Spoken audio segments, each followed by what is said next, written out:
मित्रों, भगवान श्री कृष्ण कहते हैं, खुद को ऐसा बनाओ कि जहां तुम रहो वहां तुम्हें सब प्यार करें, जहां से जाओ वहां तुम्हें सब याद करें, और जहां पहुंचो वहां सब तुम्हारा इंतजार करें। जो लोग अपनी गलती नहीं मानते वे कभी भी किसी को अपना नहीं मानते। श्री कृष्ण हमें यह भी सिखाते हैं कि दूसरों के लिए शुभकामनाएं देने से हमारा मन और अधिक शांत होता है। जब हम किसी की सफलता पर खुश होना सीख जाते हैं तो हमारी सोच का दायरा बढ़ जाता है। इससे न केवल हमारे भीतर सकारात्मक ऊर्जा आती है बल्कि हमें भी आगे बढ़ने की प्रेरणा मिलती है। जो व्यक्ति अपने मन को नियंत्रित कर लेता है वह जीवन में किसी भी परिस्थिति में सफल हो सकता है। सच्चा आनंद तब मिलता है जब हम अपने जीवन को उद्देश्यपूर्ण बनाते हैं। अगर हम अपनी ऊर्जा को सही दिशा में लगाएं तो सफलता स्वयं चलकर हमारे पास आएगी।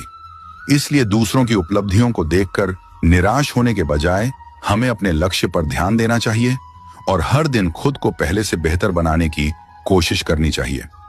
जब हम इस सोच को अपनाते हैं तो जीवन में न केवल सफलता मिलती है बल्कि एक गहरी संतुष्टि और शांति भी प्राप्त होती है।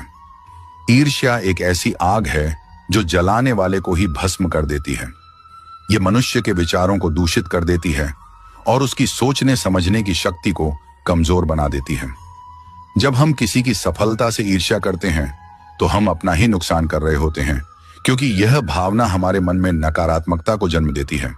धीरे धीरे यह नकारात्मकता हमारे आत्मविश्वास को खत्म कर देती है और हमें निराशा के दलदल में धकेल देती है।